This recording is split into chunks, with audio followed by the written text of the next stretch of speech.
Bonjour à tous, et donc bienvenue dans cette seconde random review. Alors là, ce que vous allez voir, c'est un montage que j'avais terminé en fait pendant l'été pour à la base la seconde vidéo de random review que j'avais prévu de faire, qui donc comportait plusieurs parties. Mais donc comme vous le savez, j'ai changé de format et donc maintenant je vais parler que d'un sujet par vidéo. Et donc aujourd'hui, on va s'attarder donc à Ranxerox de Tamborini et Liberatore. Là, ça va être une sorte de flashback parce que c'est des rushs qui datent d'il y a un certain temps. Je vais peut-être réutiliser les rushs d'une autre partie pour une prochaine vidéo, mais ça, je sais pas encore. Autrement, voilà, j'espère que vous allez apprécier cette vidéo. Et à partir des prochaines vidéos, normalement, tout devrait revenir à la normale. Pas de flashback ou quoi que ce soit. Bonne vidéo.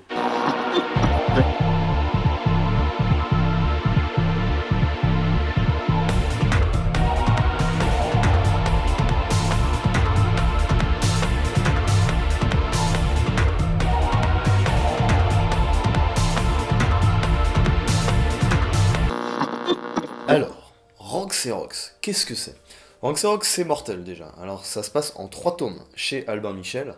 Donc, le premier tome qui est Ranxerox à New York en 81. Le deuxième tome qui est paru en 83 qui s'appelle Bon anniversaire Lumna. Et le troisième tome qui est sorti en 96 qui s'appelle Amen et qui a été coécrit avec Alain Chabat. Donc en fait c'est l'histoire d'un cyborg qui a été assemblé avec des pièces détachées de photocopieuses, référence à la marque Rank Xerox, et qui est amoureux en fait d'une prostituée de 12 ans qui s'appelle Lubna, suite à un choc, un coup sur la tête en fait, où justement il va avoir donc, une sorte de dérèglement de ses émotions. La particularité de Rank Xerox, ça va être que ça va être vraiment, il va pas y avoir de gros fils rouges en fait, ça va être surtout une sorte de portrait urbain, sociétal, mais surtout de cyberpunk. Alors moi j'ai un rapport très particulier avec Rank Xerox parce que c'est une BD que j'ai découverte pendant l'enfance, ou en tout cas au début de mon adolescence. Donc déjà c'est une BD pour adultes, et surtout c'est un peu le genre de BD, comme L'écho des savanes, Metal Hurlant, ce genre de truc, très violente. Et quand on les découvre, et bah c'est mortel parce qu'on est tout content, c'est tout nouveau, c'est un tout nouvel univers qui s'ouvre à nous. J'avais notamment lu La fille du prêcheur de Dick Matena, qui était aussi très bien, un gros délire, mais c'était très bien. Il y avait plein de trucs, c'était du gros délire à l'époque. Et du coup, voilà, dans ma tête, c'était vraiment une grosse claque, notamment, enfin, narrative et visuelle, parce que bah, visuellement c'est ouf. Donc c'est beaucoup de peinture, de craie, enfin voilà, c'est super. Et c'était aussi une claque narrative, parce que ça a été une porte d'ouverte vers le monde du cyberpunk. Alors le cyberpunk, qu'est-ce que c'est? Alors en fait c'est une sorte de mouvement ou de sous-genre de la SF, donc déjà en général c'est de la SF, ou en tout cas des trucs d'anticipation, donc 1984 ce genre de trucs. En fait le cyberpunk ça va se baser vraiment donc ouais c'est ça dans un futur proche ou approximatif, qui sera en gros l'exagération de notre société capitaliste actuelle, ou en tout cas ultra-libérale. C'est vraiment dans cette optique là en fait. Donc il va y avoir beaucoup de questions sociales, il va y avoir une réelle différence entre les classes populaires et les classes dominantes, et donc une lutte qui va devoir se créer entre les deux, ou qui est déjà présente, qui est inhérente au récit. Ensuite, souvent le personnage principal, lui, il va pas forcément être au milieu dans cette lutte, il va en tout cas la voir, il va un peu la percevoir au pif comme ça, en étant un peu entre les deux camps en fait. Je pense notamment à Total Recall, où le personnage principal il est complètement à la rue, il sait pas ce qu'il fout là, mais au final, il va un peu s'intégrer dans cette lutte, la lutte de la force ouvrière.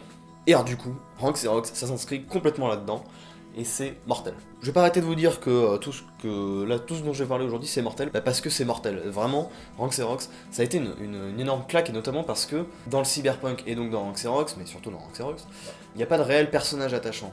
Tous les personnages sont en gros des fils de pute, mais genre des gros fils de pute. C'est-à-dire que Rank Xerox, c'est une sorte de singe, et il le répète très souvent dans le récit, c'est vraiment une sorte de singe qui est très primaire en fait, qui va énormément réagir avec la violence, etc. Donc ça va engendrer énormément d'images violentes dans le récit. Lubna qui a 12 ans, qui est vraiment insupportable, qui traite Rank Xerox vraiment comme une merde. Tous les autres personnages qui vont essayer de manipuler Lubna ou Rank Xerox ou les autres personnages autour.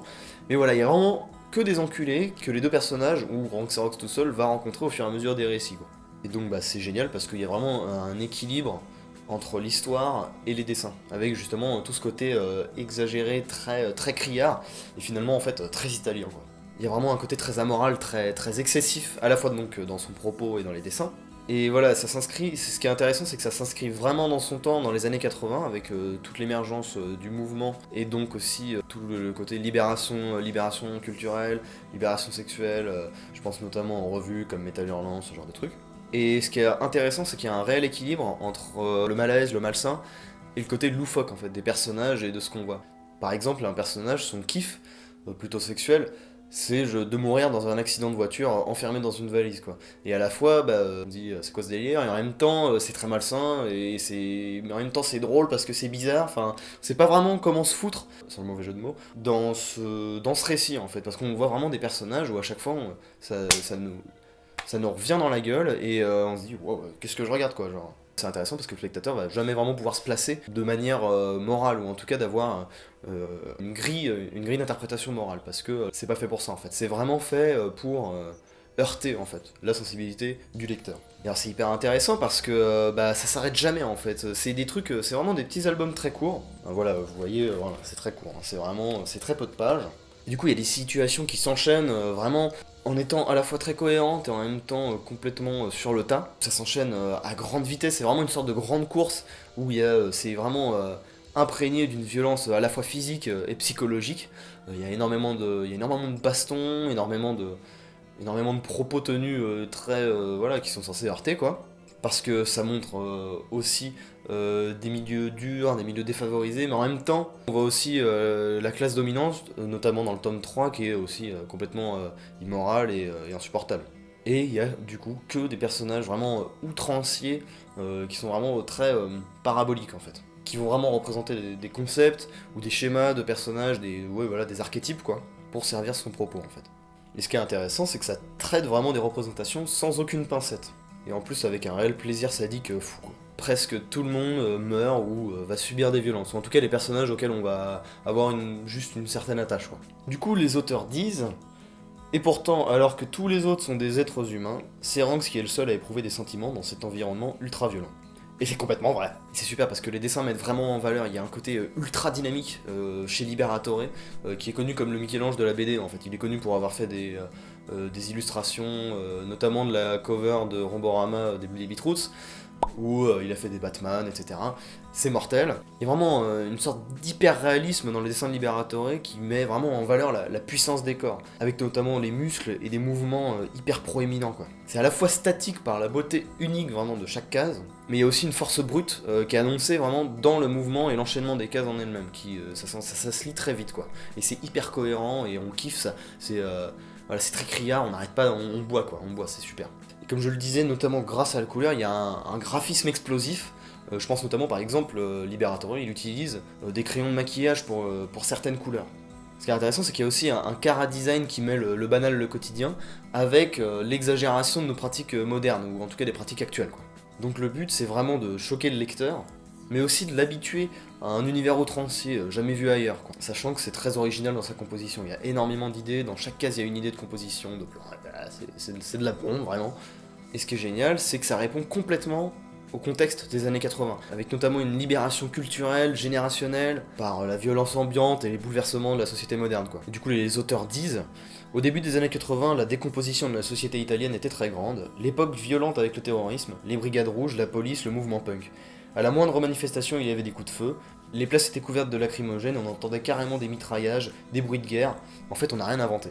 Et c'est très intéressant parce que beaucoup d'auteurs vont s'inspirer de ces contextes pour créer à la fois des histoires qui parlent au lecteur, dans le banal et le quotidien donc, mais aussi vraiment en exagérant tous les codes qu'on connaît déjà.